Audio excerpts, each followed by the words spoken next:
Good afternoon and welcome to True Crime Mysteries. If you're new to the channel, hello and welcome, and if you're returning, welcome back. Today we're discussing a serial killer from Wales that has recently been identified, solving the cold case murders from the killer previously known as the Saturday Night Strangler. Let's get into it. It was September of 1973 in Neath, Wales, a quaint community 8 miles outside of the city of Swansea, when the bodies of two 16-year-old girls, Geraldine Hughes and Pauline Floyd, were found in the early morning hours, dumped in a wooded area near their homes. The girls had been hitchhiking from a nightclub in the city of Swansea around 1:30 a.m. on September 1st, but the girls never made it home that night.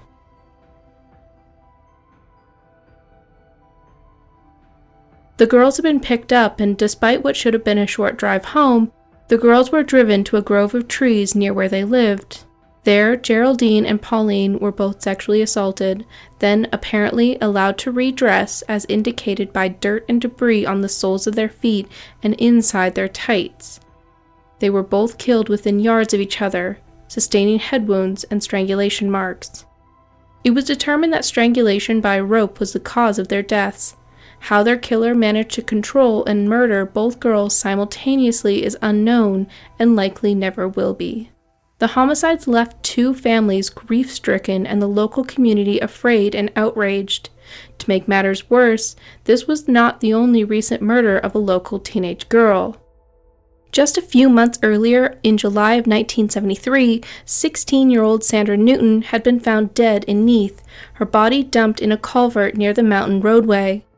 Like Geraldine and Pauline, Sandra had been hitchhiking home from a nearby nightclub when she was picked up, sexually assaulted, and strangled to death with the hem of her chiffon skirt.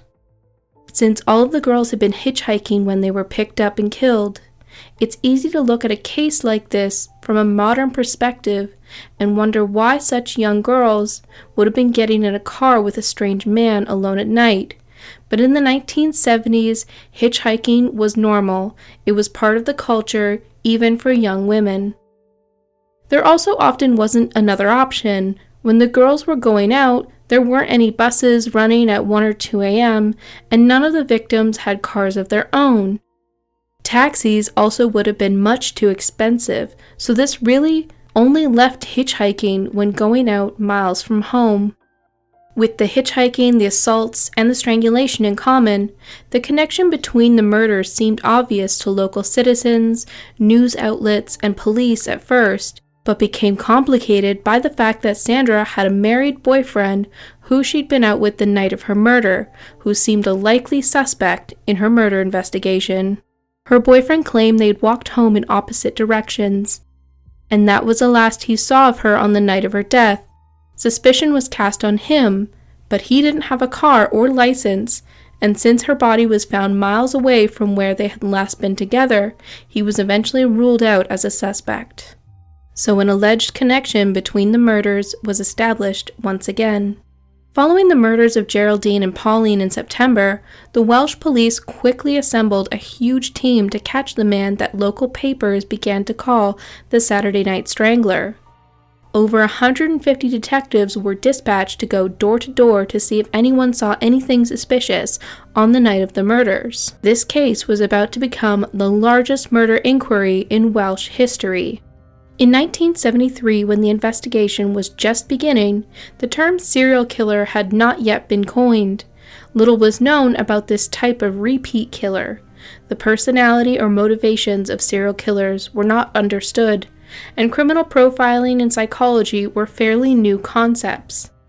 It would take another 10 years before DNA evidence would first be used in a criminal trial. Therefore, the police understandably had little to go on, with the exception of one lead, a white car. Passing drivers had reported seeing this vehicle parked near Pauline and Geraldine's murder site between 1:45 to 2:15 a.m. on September 16th. Similarly, others had reported a similar same color, make, and model of the car going like the clappers, or very fast, in Neath at the time of Sandra's murder. They narrowed down the make and model based on witness statements to likely be a white Austin 1100, which at the time was an incredibly common vehicle, It had been Britain's best-selling car for almost a decade, with over 1 million vehicles sold in the UK. The police felt confident that their killer would own, or at least have been using that car, so they went right down the list of registrations, questioning anyone in the area who owned a white Austin 1100 car. The result was thousands of names that led to hundreds of interviews and an overwhelming amount of suspects and information. Police simply checked each Austin 1100 owner for an alibi and crossed each name off a list. There were so many people to comb through that the killer could have easily avoided suspicion and slipped through the cracks. And slip through he did. After several years without new information, the case went cold. It would be nearly 3 decades before new information gave the case any real traction and warranted its reopening. In the meantime, the families and communities were left without answers. In 2001, forensic science had really advanced to a point that the girls' clothing could be tested for DNA evidence. The girls' clothing was removed from an evidence box that had spent decades in sterile storage. Full DNA profiles were able to be pulled from the clothing articles that had been worn by Pauline and Sandra. Samples from the 2 cases could be tested against one another, hopefully proving that the murders were committed by the same person. DNA taken from the 2 separate crime scenes were exact matches, finally showing that these 3 deaths had been the work of a single serial killer. This new evidence was compelling enough to reopen the case. Detectives began scouring the national databases for a match using the new DNA evidence. While they weren't able to find an exact match, they did find a near match, which likely belonged to a relative of the killer. The similar DNA was that of Paul Kappen, a local car thief, which led back to a man who had been questioned for owning a white Austin 1100 as part of the initial investigation in 1973. His name was Joseph Kappen, and he was now suspect number 1. Joseph Kappen was a local to the Neath area. He had been born in Port Talbot in 1941, going on to live there his whole life. Those who knew Kappen described him as a man of violent disposition. As early as the age of 12, Kappen had come to the attention of the police. By the time the murders were committed, he had a record of more than 30 criminal offenses, including robbing gas meters, car theft, burglary, and assault. He was frequently in and out of prison, and he had never been able to hold down a job for long, but worked as a bus driver and a bouncer at local clubs on and off, giving Kappen the unique opportunity to commit the murders. He could have followed the teens right from the club. Kappen's ex-wife Christine is partially to blame for why he was overlooked. She provided his alibi on the nights of the murder. Joseph and Christine Kappen had met when he was 20 and she was 17. They married quickly after Christine discovered she was pregnant with their first child. Their 18-year marriage got off to a rough start when Joseph Kappen was sent to prison for 3 years for breaking into houses and robbing gas meters 10 days into their married life. But even when he got out of prison and became a father of 2, it was never a happy household. Money was always tight since Kappen couldn't hold down a job, and they barely made ends meet with his short-lived gigs. Christine also admitted to thinking it was normal for men to hit their wives. In an interview, Christine said, "I thought all men were violent. He used to sexual assault me every 2 weeks. It was against my will. I never wanted it. Joe would say, 'Come on,' and then he would insist on his conjugal rights." In one incident, Kappen terrified his son Paul when he was just a child. While they were walking a beach, they found a dog. Kappen decided it was too old and proceeded to pick up a wire and strangle the dog in front of his son. This was also around the same time that the murders were being committed. When the police came knocking in 1973 to inquire about the murders, Christine had not put 2 and 2 together. She was young and naive and did not believe her husband was capable of murder.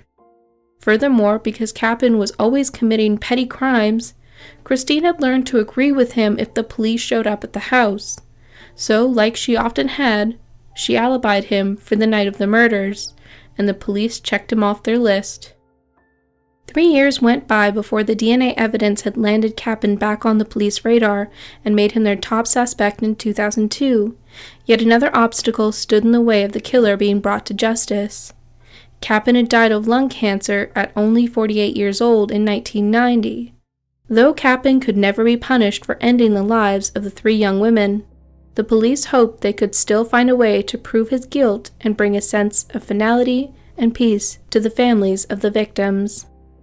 In 2003, police found a way to do just that when they received permission to exhume Kappen's body, extract a sample of his DNA, and test it against the samples found on the girls.